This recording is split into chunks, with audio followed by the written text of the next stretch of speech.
Մի հատ անգլիացի բլոգերի եմ նայում, որ այս ամեն ինչի մասին խոսում է, շատ մանրամասն, ես ինքս սկսում եմ իմ հետազոտությունները անել, ու շատ բաներ պրոստը, այն որ տպավորված եմ, ապշած եմ, ժողովուրդ, ես սովորական քրիստոնյա, ավանդական են, հայկական, ավանդական քրիստոնյա մարդ եմ, իմ հայ առաքելական եկեղեցու հետևորդն եմ, կարող է շատերի համար այս ամեն ինչը նոր չեն իմացել, արդեն գիտեին, բայց իմ համար կոնկրետ բացահայտում է Աստվածաշունչը կարդալը հետազոտություններով ապացուցվել է, որ բուժում է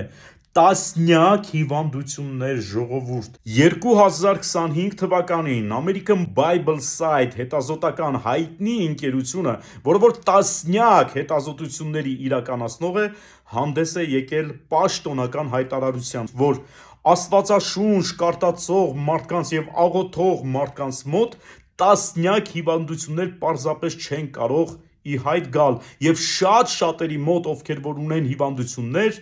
տեղի է ունենում ինքնաբուժում։ Ուրեմն հարցմանը, հետազոտությանը մասնակցել է մոտ 3000 չափահաս մարդ։ Այն մարդիկ, ովքեր որ պարբերաբար Աստվածաշունչ են կարդում, նրանց մոտ գրեթե բացառվում է ստրեսը կամ ամենանվազագույնին է հասնում, իսկ ստրեսի պատճառով շատ-շատերս գիտենք, թե ինչ հիվանդություններ կարող են առաջանալ եւ մարդուն ինչի կարող են հասցնել։ Աղոթող մարդկանց մոտ շատերի նկատվել է ինքնաբուժում,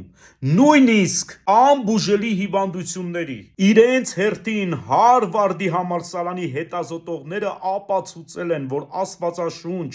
կարտացող մարդկանց մոտ ինքնասպանությունը հավասար է 0-ի։ Նույն այդ մարդիկ ավելի երկարակյաց են, քան մնացածը։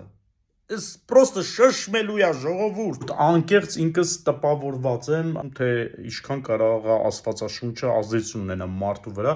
եւ հիշեցի մեր տատիկներին, չգիտեմ, երևի շատերը կհիշեն իրենց մանկության ժամանակ, թե ոնց էին մեր տատիկները աղոթում, միշտ Աստվածաշունչ էին կարդում,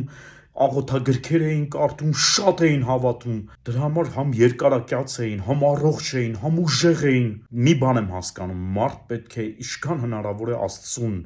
մոտիկ լինի, եւ հաստատ ավելի անվտանգ է եւ ավելի պաշտպանված է։ Կարդացեք Աստվածաշունչ եւ եղեք առողջ։